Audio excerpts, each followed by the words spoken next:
Yo, how's it going everyone? Jinsula here with a brand new Pokemon Go video, and today we're going to be talking about my 100% IV Shiny Dusk Necrozma.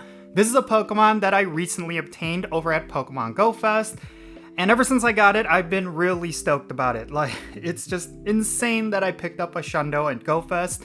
And this is definitely one of those Pokemon that is meta relevant in a lot of different areas of Pokemon Go. So what I did was that I maxed it out almost immediately, and then I gave it the right moveset, and then I took it out for a test drive.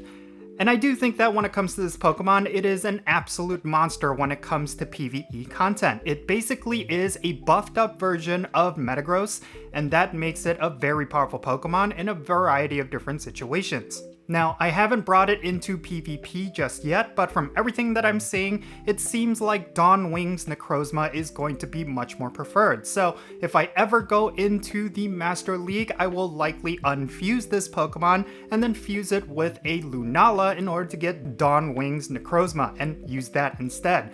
But when it comes to PvE content, I will say that Duskmane Necrozma is likely going to be the better option. And the reason for that is because, outside of Metagross, there really isn't that many good steel types in Pokemon Go. And I really do think that when it comes to this particular Pokemon, it's going to be strong enough to take on a lot of very difficult content. So the first thing that I did was try it out against Team Go Rocket battles. First against a Team Go Rocket battle that is going to be weak against steel types, as well as a few other battles where it's going to be neutral damage. And I have to tell you, when it comes to Duskmane Necrozma, it does deal quite a lot of damage, but it also survives quite a lot of it as well.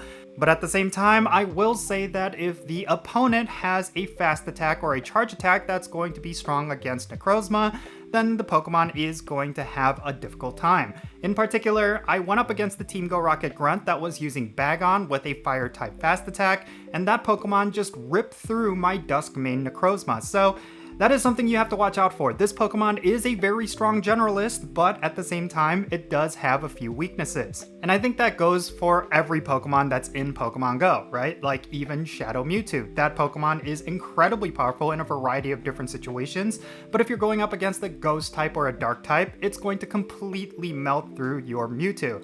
And the same can be said for Mega Rayquaza, which is currently the #1 Pokemon in the game. That Pokemon is definitely by far the strongest Pokemon, but it is still very much weak against rock types as well as ice types. And then when it comes to the latter, it's going to completely decimate Mega Rayquaza. So this is all par for the course. Even though Duskmane Necrozma is super powerful, it's still going to be weak against a variety of different types. So you do want to watch out for that when you're using this Pokemon. Now, the next case where I used Duskmane Necrozma is, of course, in Legendary Raids. I went up against an Articuno raid with just 2 other trainers, and it did hold its own for quite a while. I would say that when it comes to Steel-type raid attackers, it's definitely #1 outside of Mega Evolutions. And recently we got Mega Lucario announced for Pokemon Go, which means that we're probably going to be getting Mega Metagross really soon.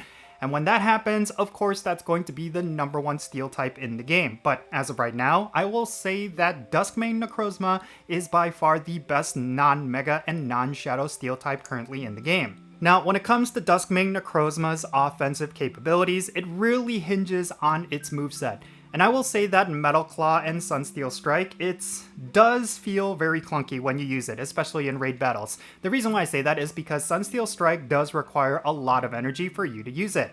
And then with Metal Claw, it doesn't generate a lot of energy on top of it being a fast attack. So it does feel like you're getting to Sunsteel Strike a lot slower than, let's say, you have a Metagross with Bullet Punch and Meteor Mash.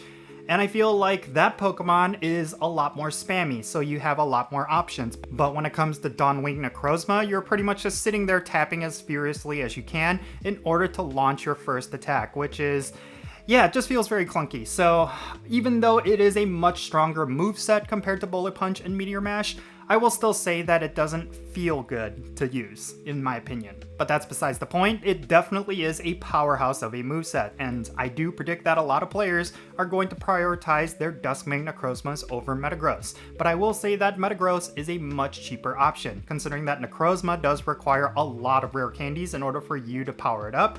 In terms of DPS, it still is very much comparable. Now, the only area where I want to test out Dusk Necrozma to see how powerful it actually is going to be in terms of PvP. Of course, this Pokemon is not going to qualify for either the Ultra League or the Great League, but in terms of the Master League, I do predict that it does have a lot of different options.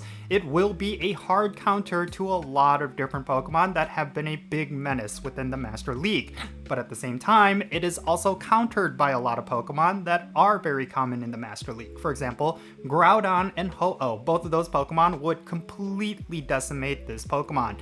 But when it comes to Pokemon like Lugia, this Pokemon could be the best option.